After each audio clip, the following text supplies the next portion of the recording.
Pourquoi Dieu permet-il au mal de prospérer? Un prophète pas comme les autres? Le livre d'Habacuc est un dialogue entre le prophète et Dieu qui aborde la perplexité face à l'injustice et à la prospérité des méchants, l'annonce de la destruction de Juda par les Chaldéens, puis le jugement de ces derniers. Le prophète passe de la lamentation à la confiance en Dieu, affirmant que le juste vit par la foi et concluant le livre par une prière de louange et d'espérance. 1. La question d'Habacuc et la réponse de Dieu, chapitre 1 à 2. La détresse du prophète.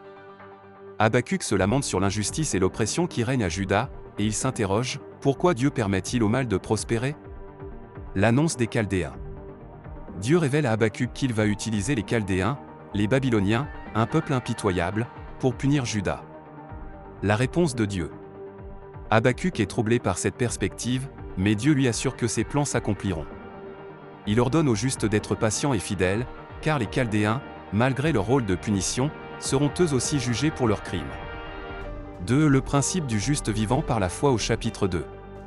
Le verset 4 du chapitre 2. Voici, le méchant est enflé, il n'a pas une âme droite en lui, mais le juste vivra par sa foi est considéré comme la clé de voûte du livre. Ce principe souligne que le juste, malgré le chaos et les épreuves, doit s'appuyer sur sa foi en Dieu pour traverser les temps obscurs et chaotiques. 3. La prière de foi d'Habacuc chapitre 3. Habacuc, après avoir compris que la justice de Dieu finira par s'accomplir, s'adresse à Dieu dans une prière poétique et pleine de louanges. Cette prière exprime sa confiance en Dieu, même face à l'effondrement des ressources, champs improductifs, et sa réjouissance dans les promesses de l'alliance de Dieu. Habacuc 1. Oracle révélé à Habacuc, le prophète. Jusqu'à quand, ô Éternel? J'ai crié, et tu n'écoutes pas. J'ai crié vers toi à la violence, et tu ne secours pas. Pourquoi me fais-tu voir l'iniquité, et contemples-tu l'injustice? Pourquoi l'oppression et la violence sont-elles devant moi? Il y a des querelles, et la discorde s'élève. Aussi la loi n'a point de vie, la justice n'a point de force, car le méchant triomphe du juste, et l'on rend des jugements iniques. Jetez les yeux parmi les nations, regardez, et soyez saisis d'étonnement, d'épouvante. Car je vais faire en vos jours une œuvre, que vous ne croiriez pas si on la racontait.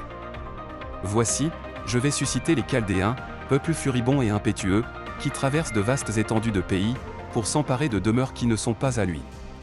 Il est terrible et formidable, de lui seul viennent son droit et sa grandeur. Ses chevaux sont plus rapides que les léopards, plus agiles que les loups du soir, et ses cavaliers s'avancent avec orgueil, ses cavaliers arrivent de loin, ils volent comme l'aigle qui fond sur sa proie. Tout ce peuple vient pour se livrer au pillage, ses regards avides se portent en avant, et il assemble des prisonniers comme du sable. Il se moque des rois, et les princes font l'objet de ses railleries, il se rit de toutes les forteresses, il amoncelle de la terre, et il les prend. Alors son ardeur redouble, il poursuit sa marche, et il se rend coupable. Sa force à lui, voilà son Dieu. N'es-tu pas de toute éternité, Éternel, mon Dieu, mon Saint? Nous ne mourrons pas. Ô Éternel, tu as établi ce peuple pour exercer tes jugements, ô mon rocher, tu l'as suscité pour infliger tes châtiments. Tes yeux sont trop purs pour voir le mal, et tu ne peux pas regarder l'iniquité. Pourquoi regarderais-tu les perfides, et te tairais-tu, quand le méchant dévore celui qui est plus juste que lui? Traiterais-tu l'homme comme les poissons de la mer, comme le reptile qui n'a point de maître? Il les fait tous monter avec l'hameçon, il les attire dans son filet, il les assemble dans ses raies, aussi est-il dans la joie et dans l'allégresse. C'est pourquoi il sacrifie à son filet, il offre de l'encens à ses raies, car par eux sa portion est grasse, et sa nourriture succulente. Videra-t-il pour cela son filet, et toujours égorgera-t-il sans pitié les nations? Habacuc 2. J'étais à mon poste, et je me tenais sur la tour, je veillais, pour voir ce que l'Éternel me dirait, et ce que je répliquerais après ma plainte. L'Éternel m'adressa la parole, et il dit, écris la prophétie, grave-la sur des tables, afin qu'on la lise couramment. Car c'est une prophétie dont le temps est déjà fixé, elle marche vers son terme, et elle ne mentira pas, si elle tarde, attends-la, car elle s'accomplira certainement. Voici, son âme s'est enflée, elle n'est pas droite en lui, mais le juste vivra par sa foi. Pareil à celui qui est ivre et arrogant, l'orgueilleux ne demeure pas tranquille, il élargit sa bouche comme le séjour des morts, il est insatiable comme la mort, il attire à lui toutes les nations, il assemble auprès de lui tous les peuples.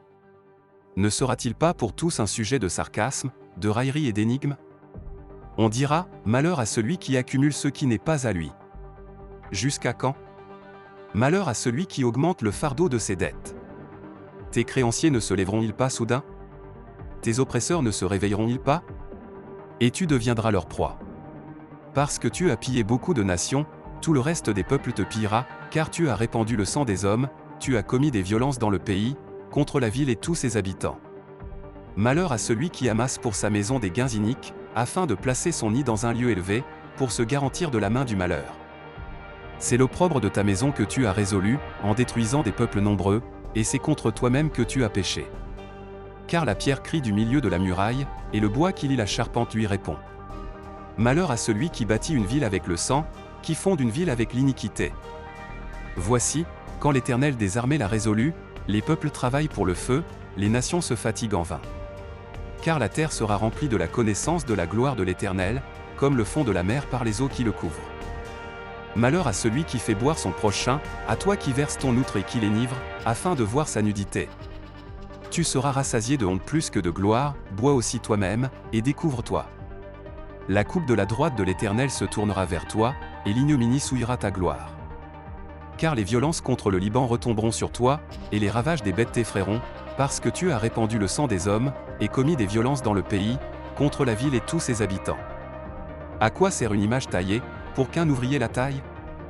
À quoi sert une image en fonte et qui enseigne le mensonge, pour que l'ouvrier qui l'a faite place en elle sa confiance, tandis qu'il fabrique des idoles muettes? Malheur à celui qui dit au bois, lève-toi.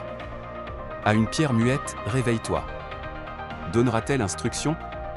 Voici, elle est garnie d'or et d'argent, mais il n'y a point en elle un esprit qui l'anime.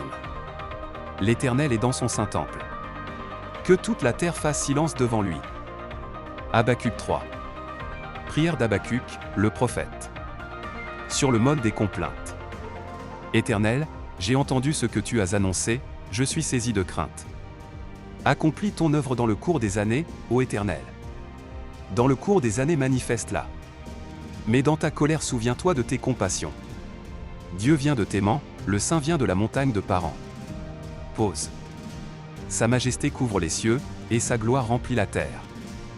C'est comme l'éclat de la lumière, des rayons partent de sa main, là réside sa force.